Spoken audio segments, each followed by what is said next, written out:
Get better. There isn't any of us that can't get better. So turn on this whole idea of personal development and personal growth. That was what my teacher shared with me that changed my life, starting a few steps from here at that convention. I'm telling you, for things to get better, you got to get better. Don't ask for it to change out there. Ask for you to change here. Don't ask for a more favorable wind. We call that naive. Don't ask for better seed, better soil. This is the only planet you got. Just ask that you can get wiser and stronger and better and be able to take care of your own responsibilities. Get better. Learn how to handle the seasons better. Let's go through them. Just get better at handling the winters. You can't change the winter. You can't change the seasons, but you can change yourself. You say, well, what can I do about the upcoming winters of my life? The challenges that I know I'm going to face. Here's what you can do. You can get wiser and stronger and better. Just make a list of that trio of words. Wiser, stronger, and better. Go home smarter than you came. Go home with more ideas than you came with. Next, get stronger. You can develop the muscle. You can develop the courage muscle.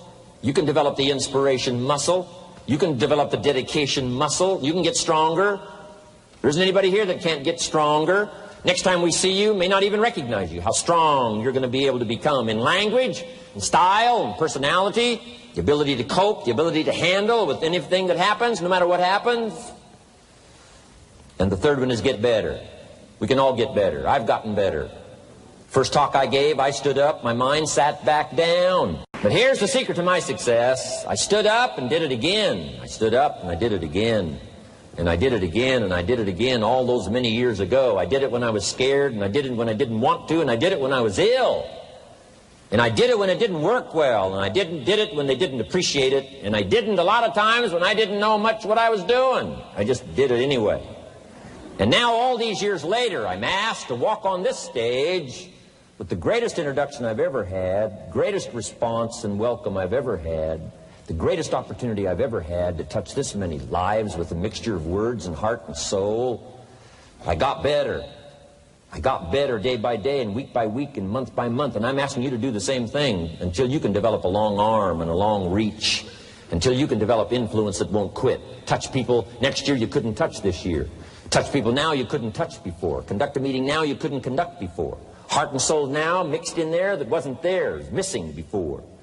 I'm asking all of you to get better in spite of the winters, in spite of the downturn, the money downturn, the social downturn, the personal downturn, whatever it is. Just get stronger. Get better. The key is not to wish for a better winter. The key is to wish for more strength, more wisdom, more courage, get better, get wiser, get stronger. Here's number 2. Learn to take advantage of the spring. Spring means opportunity. And we've got a fresh spring going here. It's called a spring like no other. A spring, an opportunity like no other for you. But here's the clue. Spring is not a guarantee of a harvest in the fall and the autumn harvest time. Here's what you must learn to do. Underline the 2 words if you're taking notes. Take advantage. Take advantage of the spring. Don't just be faked out by the spring because the nice weather has come and looks like everything is going to be a lot better. The winter's finally passed. The spring is here. I'm telling you, that's not going to do it for you. Just because the spring is here, it's not going to do it for you. You got to seize it with your own 2 hands and take advantage. Read the books. Study the tapes. Go back through your notes. Get ready to cash in on the spring. And now there's a sense of urgency here. Here's why. Spring doesn't last that long. Let's take advantage of it. It's called take advantage of the spring. And there's also an urgency here. How many springs have you got in a lifetime? Not very many. Life is brief at the longest. The Beatles wrote, life is very short. And for John Lennon, it was extra short. For Michael Landon, it was extra short. But it is short. There's an urgency here. Don't waste your springs. Don't just let them pass, hoping the time will pass. Take advantage. Last year it was seize the moment. And I'm asking you now this season to seize the spring opportunity. You've got a new organization going, seize the spring. You've got a new distributor going, seize the spring. You've got a new life situation going, seize the spring. Take advantage of it.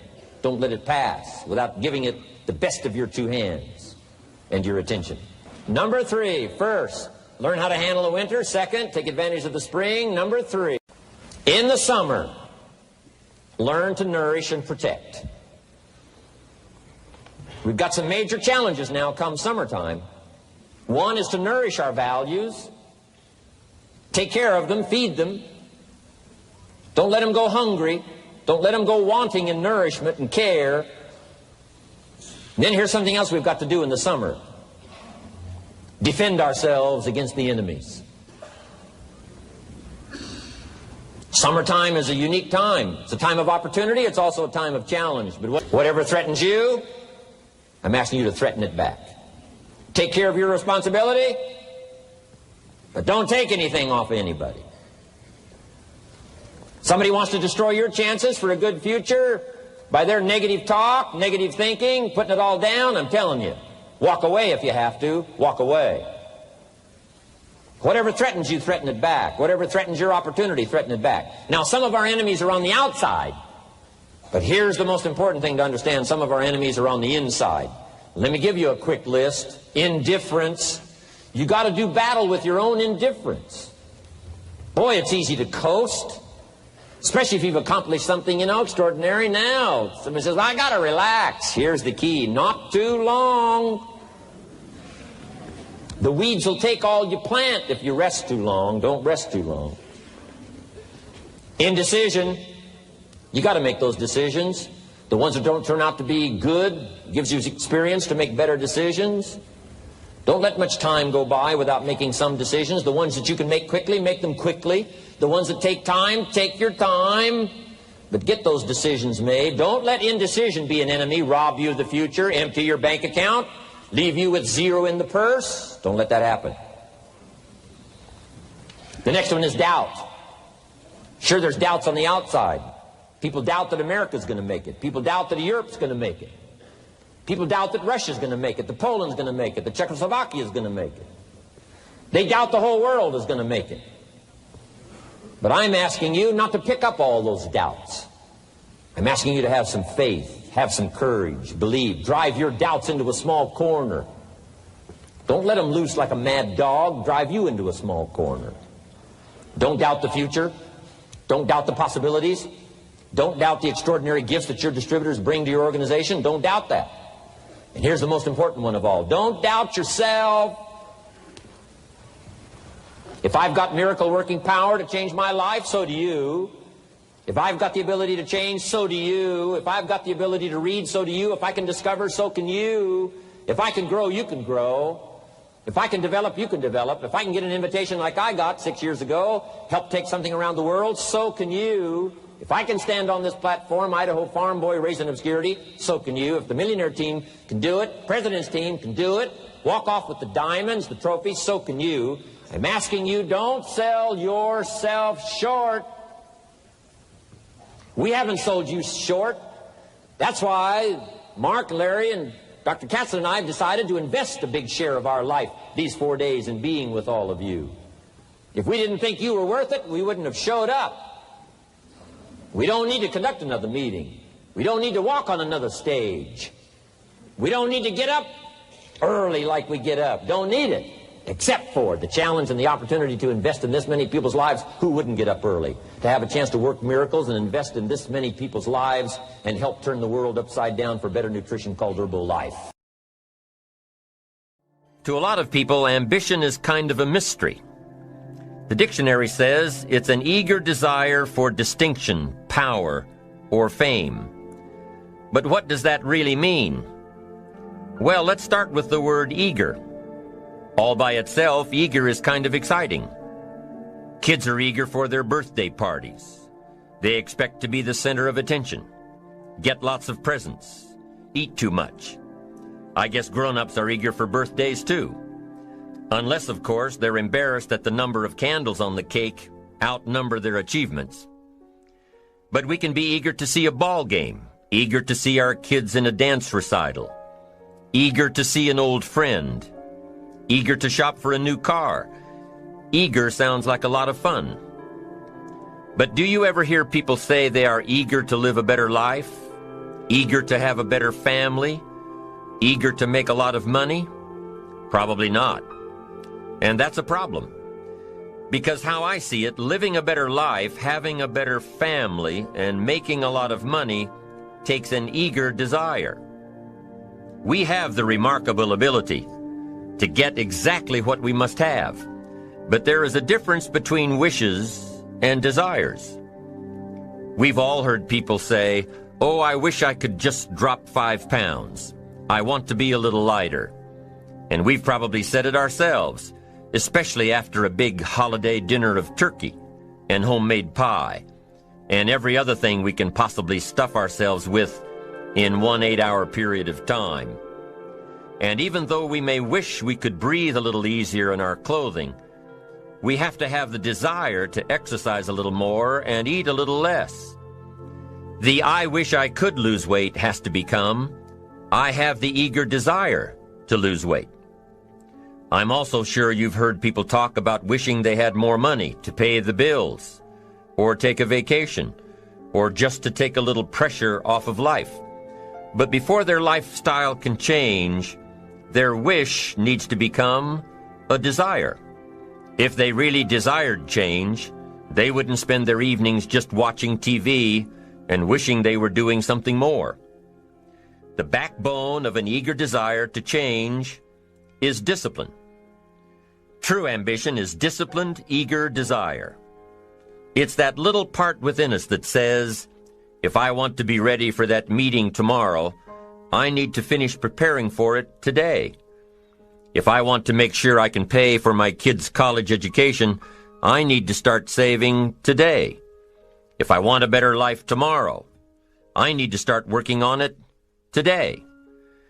Ambition is a minute-by-minute, day-by-day mentality.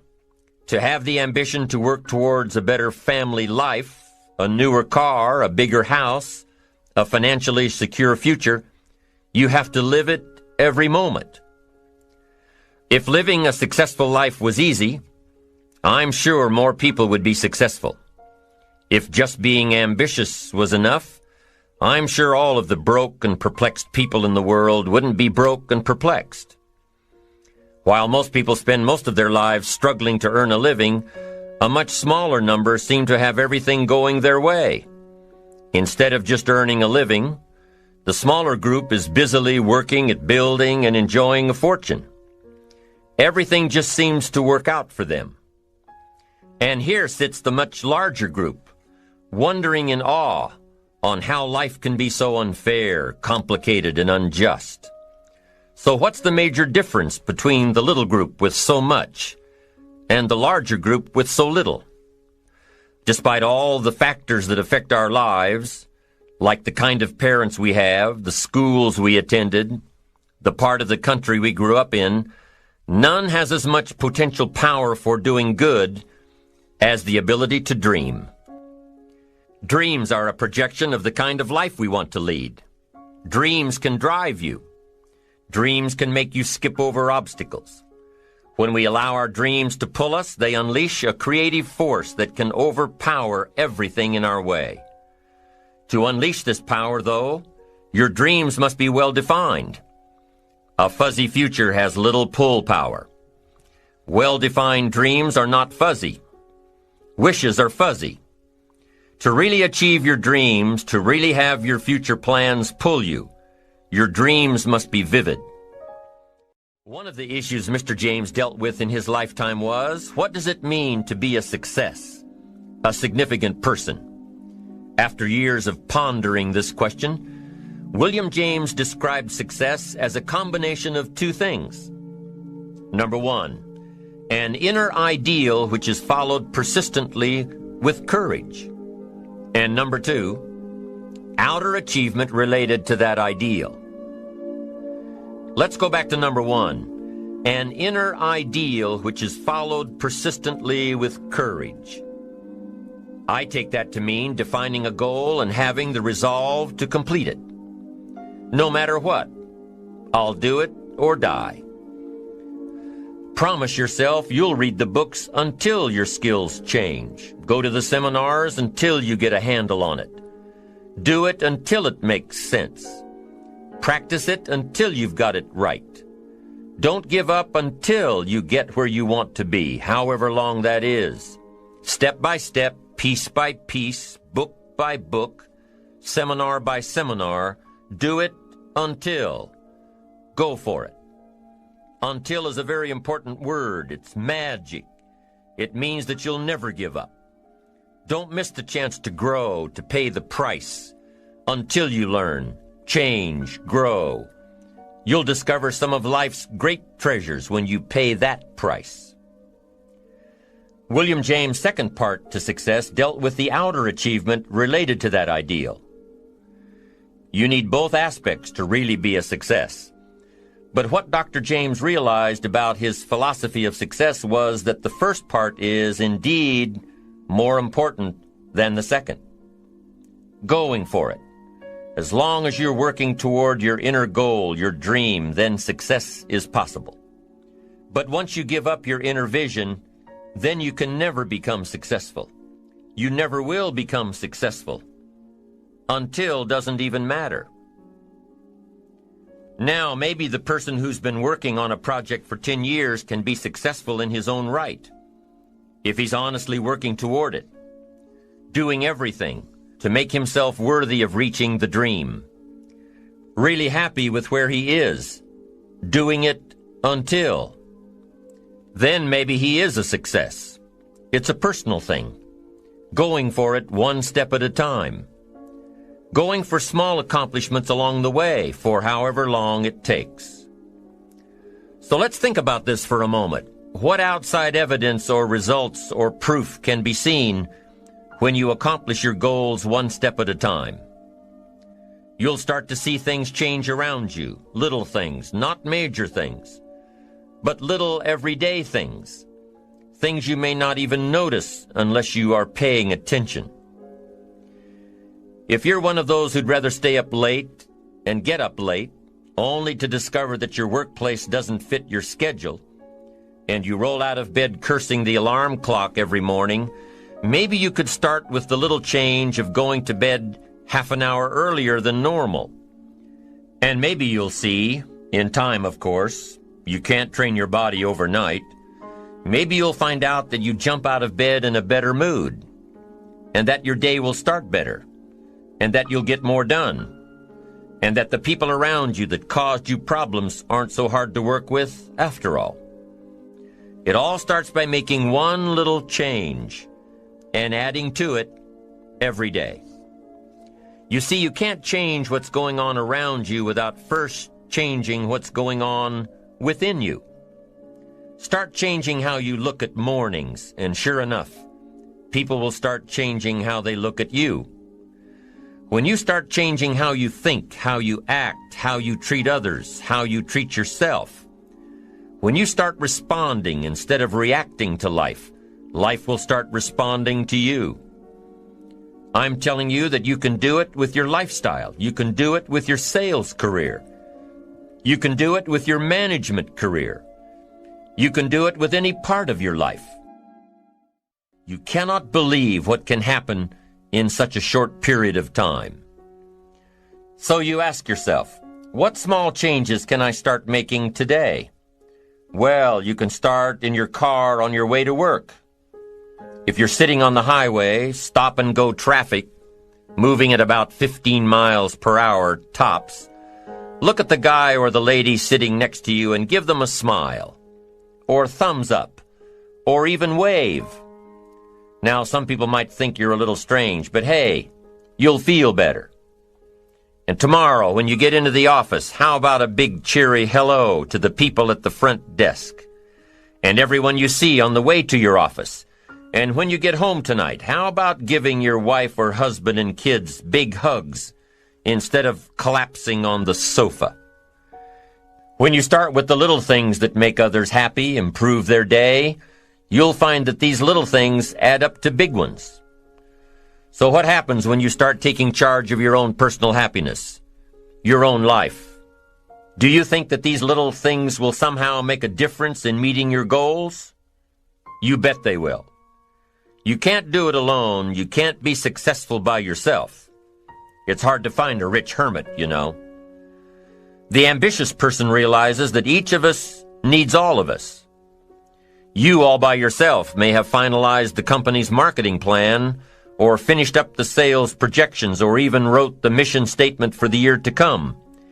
Even if you did this all by yourself, you really had the help of all of those around you who tolerated and supported your need to be undisturbed, or provided service to you during the project.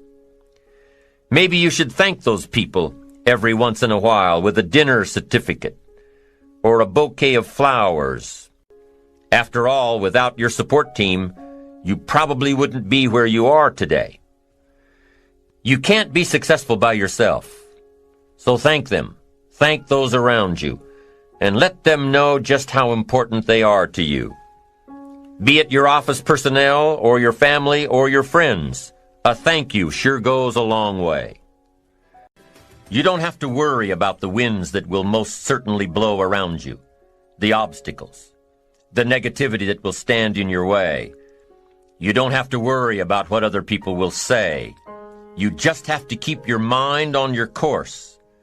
Those winds may blow fast and furious, but if you know your path, if you know where you are going, they will help push you toward the dreams and goals and treasures that you have already decided you're going after. Your goals will push you forward, ahead of the stormy weather. There are some amazing people around that we can learn from today, people who have already braved the storms and come out on top, people who are still alive today, people who started with nothing and ended up with something great, famous people, not so famous people, maybe even people you know, but don't know their stories, people who had an early vision and ambition, people who turned their focused dreams into the reality of success. One of my friends tells this story about her dad. She thinks he's cheap. She gives him a hard time every time they go to one of those all-you-can-eat places, because he eats all he can eat, until he can't move, until he needs to take something for indigestion. But she knows where he came from, his history, and understands just why he is the way he is. He eats all he can eat because he was raised in an orphanage, a place where you had to grab all you could or you'd be hungry. But the real story behind her father is that he made himself a millionaire with nothing more than a dream. He watched his own father drown when he was 4, was taken away from his mother a few years later and put into an orphanage because he was so bad. Raised by other people, strangers. After growing up in foster homes, he decided to go out on his own. He barely finished high school, but he found a job as a vacuum cleaner salesman. He did well, really well. But the woman he loved didn't want to marry a vacuum cleaner salesman, and he really didn't want to be one. So he went to college, went on to medical school, prospered, really prospered, led a tremendously successful life as a radiologist, and is now retired, goes fishing, rides his Harley. Stories of success are all around us, everywhere. Take the time to talk to these people or read their stories.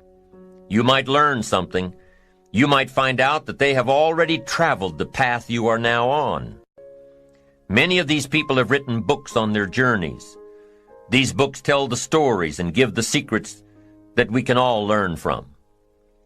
Let's say you decided to take a trip, just a short one, maybe for a weekend. Let's say you want to go away to a place you've never been before. Wouldn't you want to find someone who had been there? Ask them a few questions? What's the best way to get there? The safest route? The quickest route? What do I need to bring to be totally prepared? What fun things should I look for on the way? What dangers do I need to avoid? By talking with someone who has already been there, it'll make your trip that much more enjoyable. It's the same thing with life. By listening to those who are farther along in the journey you are interested in taking, and learning from their successes and failures, you just might pick up something that will make your journey that much better. Listening to the stories of others can be motivating, captivating. They can provide that extra push you've been looking for. They can demonstrate what the power of ambition is truly all about. They've been there. Their knowledge is valuable. And when you use that knowledge and motivation to take action, you'll gain momentum. Eventually, you will find that the key to motivation, true motivation, is right there inside you.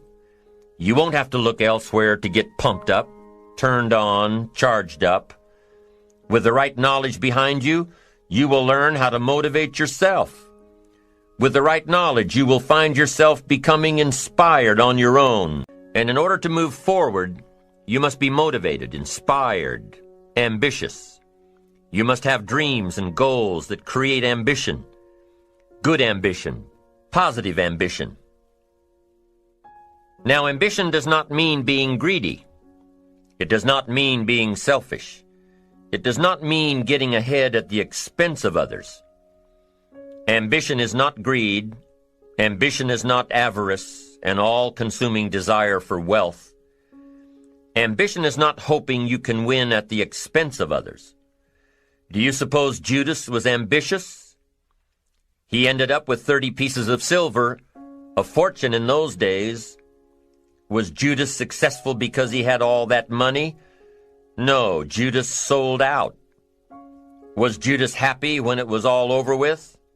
No. The money didn't make him happy.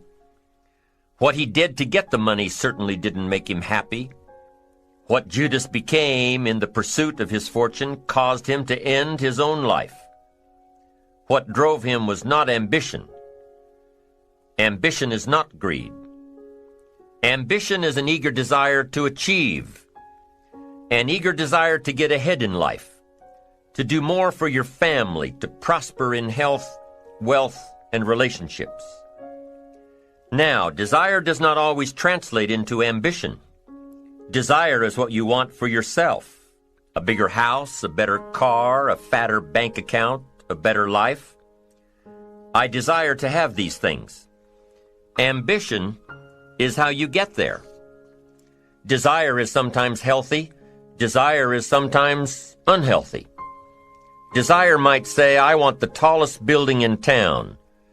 The destructive side of desire might urge you to tear all of the other buildings down. I guess that's one way to do it. You might get away with tearing down the first one and maybe the second one. But in your desire to tear them all down, sooner or later, some guy is going to be standing out in front of his building saying, I'm on to you. Get out of here. And pretty soon you're no longer known as a builder. You're known as a destroyer. Now, the second way to have the tallest building in town is to see it, dream it, and plan it, and put your team on it, work on it. Go through all of the steps to get there. Do it right. Have the ambition to be the owner of the tallest building in town. And go through all of the right steps to get there. If you really want it, and have the skills to do it, and the patience to weather all of the storms, your ambition will lead you there. We get paid for bringing value to the marketplace. Now, it takes time to bring value to the marketplace. However, we do not get paid for time, so we cross that out.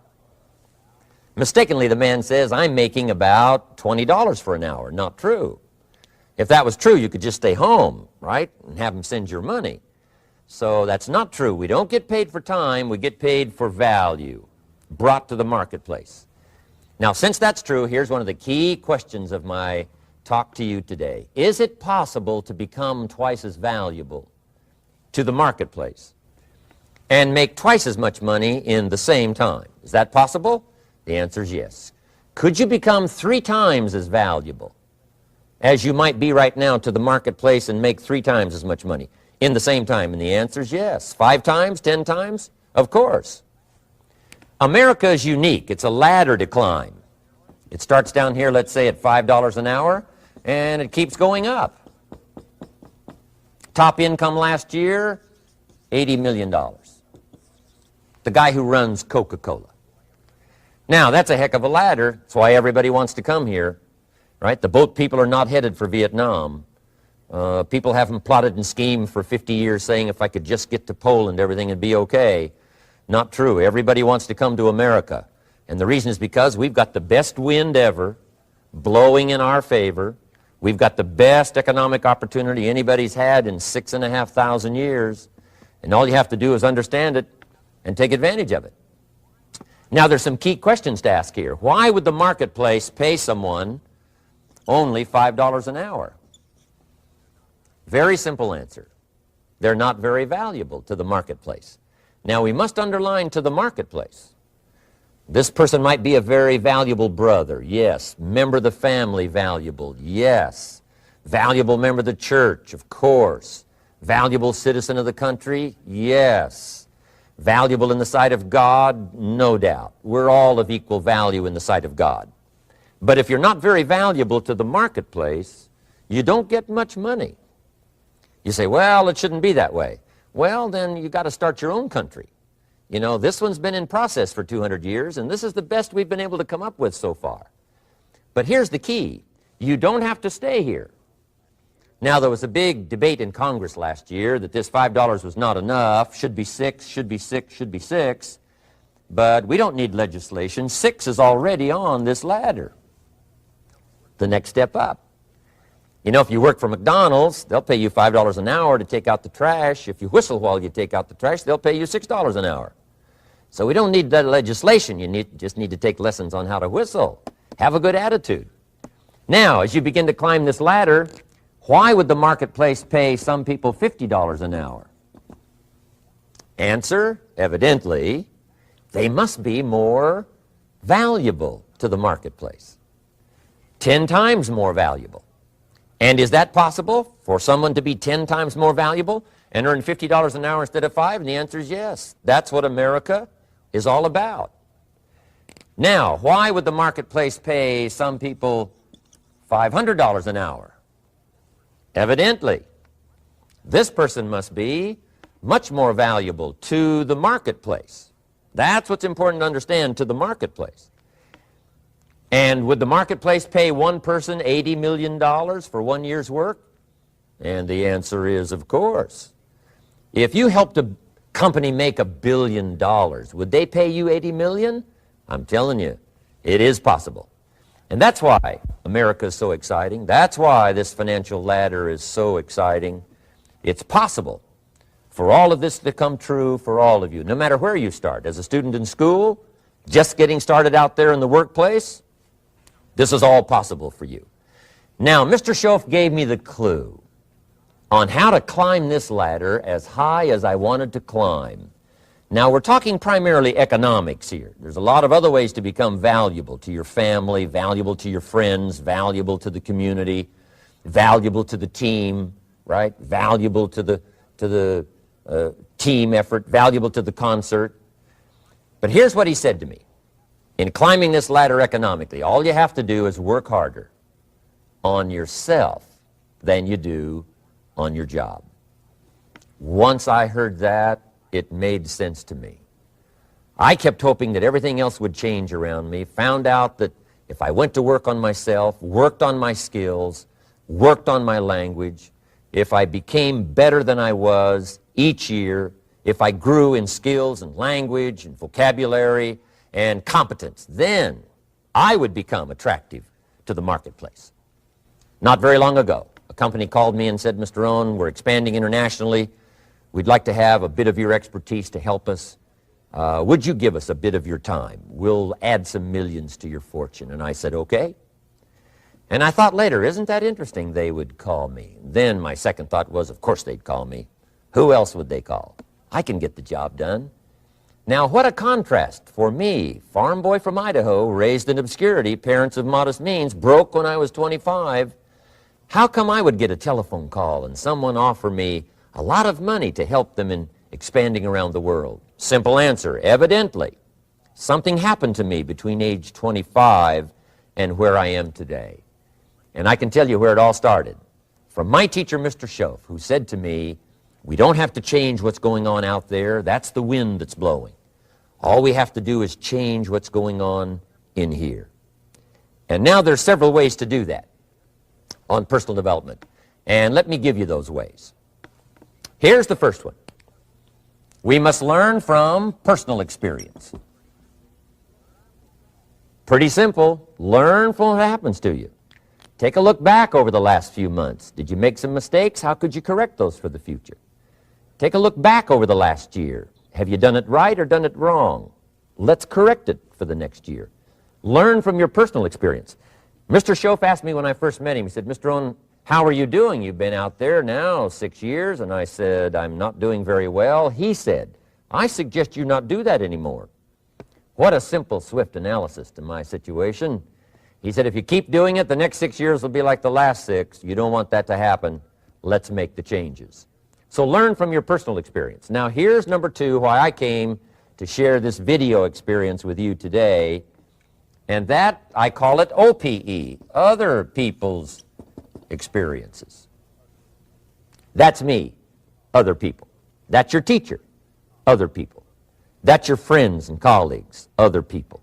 The people you meet that can pass along to you their experiences, what's happened to them, the mistakes they made, how they corrected them, how they changed their health and changed their bank account and changed their income and changed their future. That's it, other people. Now there's 2 kinds of people to learn from. One is failures. It's too bad failures don't give seminars, right? That would be valuable. Bring your notebook, have them tell you how they lost it all and threw it all away, threw their health away and threw their friendships away and things didn't work out well. That would be valuable. But now then we must also learn from positive, people that have done well. They've got the health, and so we ask them, how did you become so healthy? They've got the skills, so we ask them, how did you become this skillful? They've got the income, so we ask them, how did you get here in such a short period of time? So now here's what's important in personal development. In learning from other people, we learn, number 1, by observation. We learn what we see. We watch people that are successful in what they do. In sports, we watch their disciplines. In business, we watch their disciplines. By observation, what we can see. The reason I created this...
Video is something that you could see someone's experiences translated for you.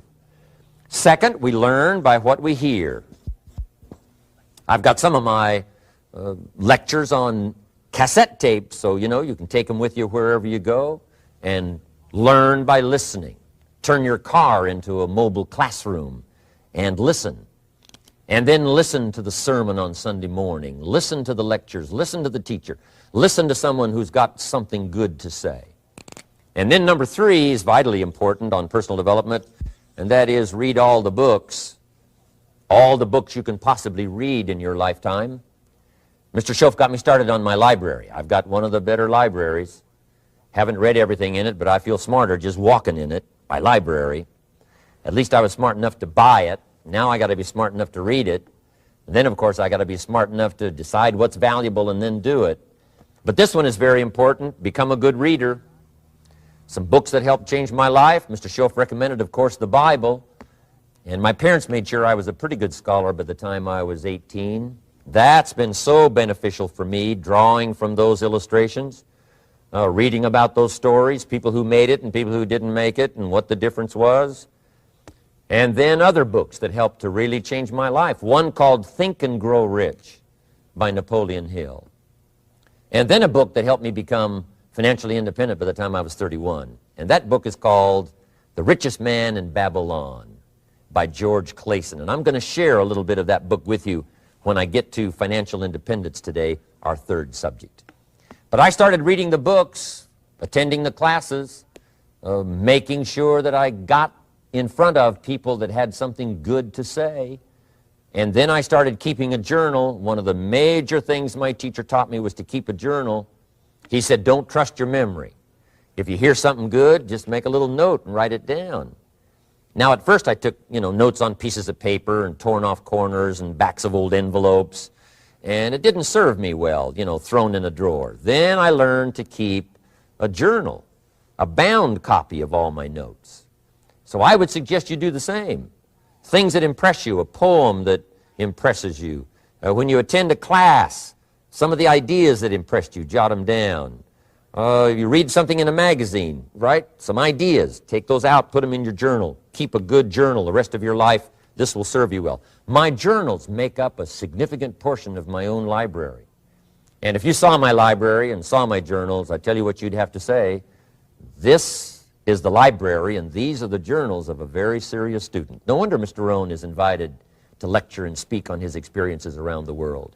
So I want the same thing to happen to you. Value captured that you can resort to later, go back over it and review it, and let it become valuable to you. So that's my first subject, personal development. Work harder on yourself than you do on your job. Develop the skills, learn the lessons, take the classes, absorb all that is being taught to you these days. And then later on, of course, you can sort it out, what's valuable to you and how to refine it for your business and for your life and for your future. But the main thing is to get it and start this process of personal change, personal development. And let me say it one more time. If you will change, everything will change for you. You'll never be the same. You'll keep growing. As you look back on a few months, look back on a few years, you won't believe the progress you can make. Economically, your relationship with your family, your friends, and whether you're in sports or economics or whatever, I'm telling you, that whole process of committing yourself for personal change, personal value, can really make your life unique and worthwhile.